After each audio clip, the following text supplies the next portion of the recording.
মানব দেহে যেমন শিরা উপশিরা ধমনী রয়েছে, একইভাবে আমাদের ধরিত্রীতে ভূপৃষ্ঠেও নদী নালা খালবিলগুলো হাওর বাওর এগুলি হচ্ছে এরকমই যে প্রাকৃতিক প্রণালী, প্রাকৃতিক সঞ্চালন প্রণালী নদীগুলো।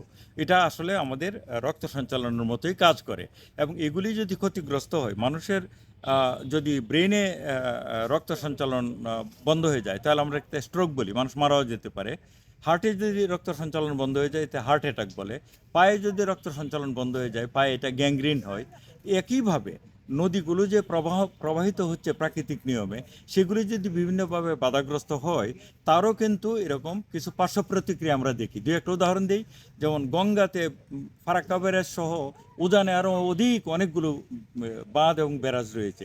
তার ফলে গঙ্গার উপর যে নির্ভরশীল অঞ্চল বাংলাদেশের, পুরো দক্ষিণ পশ্চিমাঞ্চল বাংলাদেশের, সুন্দরবন সহ সেই অঞ্চলগুলি কতটা ক্ষতিগ্রস্ত হচ্ছে আজকাল।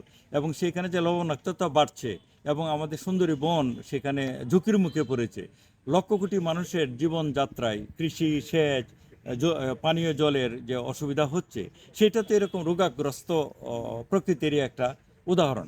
আপনাদের তিস্তা নদীতে যে প্রাকৃতিক প্রবাহে বাধা আসছে ভারত থেকে এবং তিস্তা ব্যারেজ দিয়ে, তাতে করে এর ভাটিতে কাউনিয়াতে বলেন, চিলমারিতে বলেন, অথবা তার এই যে কুড়িগ্রাম, গাইবান্ধা ওইসব অঞ্চলে ওই মানুষের জীবন যে অনেকটাই পরিবর্তিত হয়ে গিয়েছে, তাদের পেশাতে পরিবর্তন এসছে, জীবনযাত্রার মানে পরিবর্তন এসছে, সেগুলোই তো একইভাবে মানে তারা ক্ষতিগ্রস্ত হচ্ছে।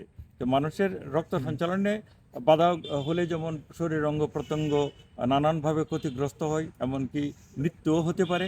একইভাবে নদীর অঙ্গ প্রত্যঙ্গগুলি যখন এইভাবে বাধাগ্রস্ত হচ্ছে, ক্ষতিগ্রস্ত হচ্ছে, ক্ষয়ভূত হচ্ছে, তখন তার প্রাকৃতিক যে প্রণালীটা বন্ধ হচ্ছে। তাতে শুধু নদী ক্ষতিগ্রস্ত হচ্ছে না, তার উপর নির্ভরশীল মানুষও ক্ষতিগ্রস্ত।